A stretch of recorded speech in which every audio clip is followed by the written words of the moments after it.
Doctor حبیب صاحب، یہ examination management کے حوالے سے ہمارے ملک کے اندر بڑے سکینڈل سامنے آتے ہیں، چاہے وہ ایکڈیمک ایگزامز ہوں، چاہے وہ مقابلے کے امتحان کے نتائج ہوں، پیپر لیک آؤٹ ہو جاتے ہیں، بچوں کو اعتماد ہی نہیں ہوتا کہ ہمارے جس طرح کا پیپر ہم نے اٹیمپٹ کیا ہے اس کے مطابق ان کے مارکس آئے ہیں۔ اب اس میں دو چیزیں ہیں۔ ایک تو ہمیں یہ چیز ایکسیپٹ کرنا چاہیے کہ ایک جو مورل ڈیکیڈنس ہے وہ اب کافی ریمپنٹ ہے اور وہ ہر شعبے میں ہے، اور اس کے ساتھ ساتھ جو لیول آف کمٹمنٹ ہے وہ بھی بہت ڈوینڈل ہوا ہے وقت کے ساتھ ساتھ۔ تو اگر یہ مارکس کے حوالے سے یا ان حوالوں سے اگر کچھ کنسرنز ہیں تو وہ ڈیفینیٹلی جینیون ہیں، کیونکہ جن کو آپ اپوائنٹ کرتے ہیں پیپر مارکنگ کے لیے، تو جب اب لیول آف کمٹمنٹ جب نیچے چلا گیا تو یہ ایشوز آئیں گے اور اس میں آپ کے یہ کنسرنز موجود رہیں گے، اور وہ غالباً مور آفٹن دین ناٹ وہ جینیون ہی ہوں گے۔ میں جو آپ کا پچھلا سوال تھا، that's a very intriguing question, that's about English language. میں یہ سمجھتا ہوں ذاتی طور پہ کہ ہماری جو اردو لینگویج ہے وہ بہت اکاموڈیٹنگ ہے، اور اس میں بالکل کوئی حرج نہیں ہے کہ جیسے انہوں نے اردو کی ایک بات کی کہ ٹرمینالوجیز کو کیسے ٹرانسلیٹ کیا جائے، it's a very challenging task.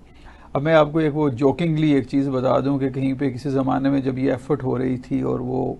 جیسے آیا کہ جی اب لاؤڈ سپیکر کو کیسے ٹرانسلیٹ کریں، تو جب وہ ٹرانسلیٹ ہوا تو اس کی ٹرانسلیشن کورسپونڈنگ یہ بنی آلائے مکبر صوت۔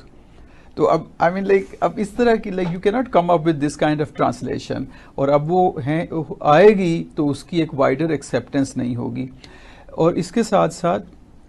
انگلش لینگویج کی اکاموڈیشن بہت ضروری ہے، لیکن ایک بہت اچھی اگزامپل جو ملٹی کلچرل اور ملٹی ایتھنک اور ملٹی لنگوسٹک سوسائٹیز ہوتی ہیں ان میں انڈیا کی ہے۔ انڈیا میں انہوں نے 3 لینگویج فارمولا لائے، اور اس نتیجتاً آپ کی جو کمیونٹی ایتھنک جو کنسرنز تھے، وہ جو ایک آپ ڈیپریویشن یا لیفٹ آؤٹ آپ فیل کرتے ہیں، وہ ایڈریس ہو گئے۔ ہمارے کیس میں تو بنگلہ دیش اس کی ایک گلیئرنگ ایگزامپل ہے۔ اور ایک اور بات میں کرنا چاہوں گا، جیسے آپ نے نیو لبرلزم کی بات کی یا کیپٹلزم کی بات کی، اگر آپ انگلینڈ کے اندر ہیں، and I am sure couple of other states in Europe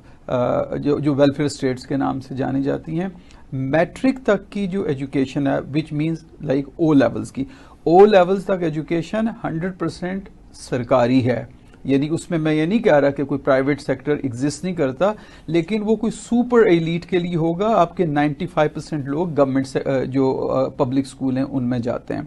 like wise جو آپ کا ہیلتھ ہے